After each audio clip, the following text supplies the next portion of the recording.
This video will be a practice problem of a multi-component flash distillation. It says a flash chamber operating at 50 C and 200 kilopascals separates a feed that is 30% propane, 10% N-butane, 15% N-pentane, and 45% N-hexane. Find the product composition and flows. First thing to do is to draw yourself a process flow diagram. I recommend that you pause the video now and try to get as far as you can with this practice problem without seeing the solution. Okay, here's my diagram, and as I was drawing the diagram, I realized that I've got some poor question writing practices going on here. So what I was noticing is that I did not give you a basis, and yet I'm asking you to calculate the flows. So I'm going to amend this problem statement, and I can do this now because this is my video, and I get to choose which problem we do. And we are going to say, assuming a basis of 100 moles per hour. I hope that didn't sound pompous. That was mostly a joke. Of 100 moles per hour. All right, but the point is that if I'm asked to calculate what the flow rate is, then I must know what the basis is. Because if I choose a different basis, then obviously I will get a different answer for my flow rates. All right, so I can do a degree of freedom analysis here and find 9 unknowns. But we do have T and P, so therefore we know what the equilibrium values would be for each one of those. We also have material balances that we can do. Sorry, did I say 9 unknowns? I meant 10 unknowns, VL, and all the compositions. So my degree of freedom analysis technically would be 10 unknowns minus 4 material balances minus 4 phase equilibrium relationships minus 2 physical constraints because I counted each one of the 4 compositions as unknowns. So option 1, if this were my material and energy balances class, would be to write all 10 of those equations and then solve those 10 equations for 10 unknowns. Or what we can do in separations is use the tools that were given with the de Priester chart and the Ratchford-Rice equation. So what I'm going to do is label my de Priester chart with the information that I know. So I know that my pressure is 200 kilopascals and my temperature is 50 kilopascals. And I'm going to connect those with a line. All right, so in order to read this thing, we are going to have to break out our magnifying glass. And actually, paradoxically, I think the closer you zoom in, the more difficult it gets to read. So I'm going to try and zoom out a little bit, maybe. I mean, if this helps you, you can pause the video now, but I'm going to zoom out a little bit.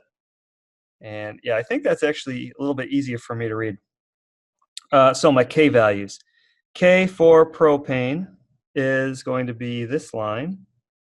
And I am 90% sure that that says 7. K for butane is going to be on this line. And that is going to be between the 2 and the 3. And I think it's 1 tick mark below the 2.5. So I'm going to say that is 2.4. Right, this little tick mark right there is the 2.5. Pretty sure. Oops. Yeah, I'm not going to try and erase that. I'm just going to leave it. Let's see, what's next? Pentane, KPE, is going to be this line. And let's see, I'm on this one, 0.8. Okay, so notice that already my constraint is satisfied. I have K propane that is greater than 1 and a K pentane, which is less than 1 at 0.8. So my constraint is satisfied without even having to look up what hexane is, but I do need hexane in order to proceed. Hexane is going to be 0.3. And another context clue that you can use is that the longer the hydrocarbon chain, the less the value of K should be. And that reflects the fact that, again, K is equal to Y over X. And the lesser this value is, then the lesser the vapor phase composition is going to be in relation to the liquid phase composition. All right, so now that we have these K values, we can now plug them into the Ratchford-Rice equation. So that is the next part. All right, and I, again, recommend that you go through the derivation of the Ratchford-Rice a few times because you can use it in this specific situation, but again, think about what would happen if something were to happen and you could not automatically apply this Ratchford-Rice equation. Okay, my Ratchford-Rice got a little bit too long to fit onto one line, so I just made it onto 2 lines. And notice that we have everything in this equation, except we do not know what the ratio V over F is. V is our only unknown in this equation. Everything else I can plug in to solve. So given that, try to think about what strategy would you use now to solve for V over F. I don't think you're going to want to algebraically rearrange this. So this seems like the perfect problem in which to use one of my favorite tools. I think my OneNote just froze. Okay, sorry about that slight technical difficulty. Had to reboot my tablet, but I'm back now. I was saying right before that goal seek would be the way that I would elect to solve this problem. So there's one single unknown, which is V over F, that I want to solve. I know everything else. Let's go ahead and plug everything else in. Z propane is 0.30. K propane minus 1 is going to be 6. Z for butane is 0.10. And KB minus 1 is 1.4.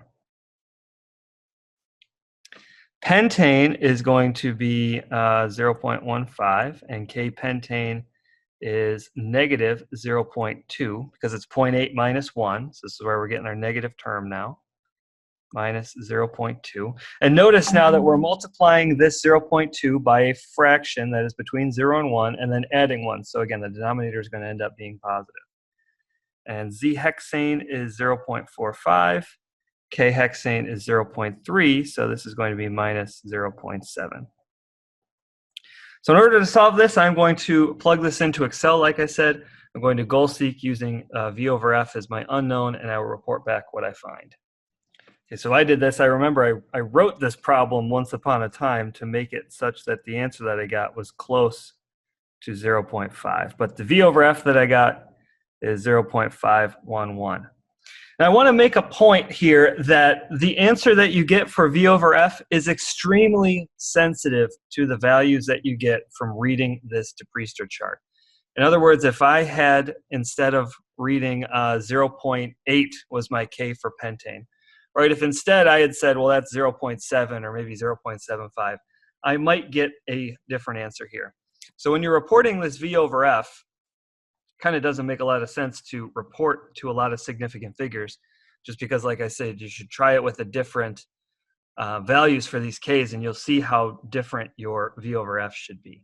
It should be in the right ballpark, though, so it's not going to change by too much, but it can change considerably depending on the values that you get for your Ks. Now that V over F is solved, I can now plug that in, and I can solve for V and L. So V over F is 0.511 and F is 100 moles. Then V is going to be 51.1 moles per hour. And L is going to be 48.9 moles per hour. And now what I can do is plug back in for my X values. So I can write formulas now. I derived this expression for X of I in the last video. Xi is equal to Zi divided by V over F times Ki minus 1 plus 1. So for each one of the components, you can then calculate what that X is and then simply multiply it by K in order to get your Y. So Y is equal to Ki times Xi. So I'll just do a couple of examples. So for propane, for example, X propane is going to be 0.3 divided by 0.511 times 6 and plus 1. Performing that calculation gets me that X propane is 0.074. So 7% propane, which is going to make sense, right? Propane is the most volatile component. Therefore, I would expect that the liquid phase composition of propane is very little. My vapor phase composition of propane should be much greater. So I'm going to multiply that times the K value, which we decided was 7. Oops, I put the wrong number on my calculator. Times 7. So Y propane is equal to 0.516, which is making sense. It should also have the constraint, remember, that the Z for the component should be in between what your X and your Y is. That's the only way the material balance can work out. So here we've got Z is 30%. My Y propane was 51.1%. Was that what it was? 51.6%. No, it's 51.1 moles. 51.6%, and propane in the liquid was 7.4%. And you could do that similar calculation for each of the other three components. I won't bore you with the details and show you how to do all of those. The one last thing that I'll mention is that the fractions or the percentages should all sum up to 1, but they probably won't be exactly 1.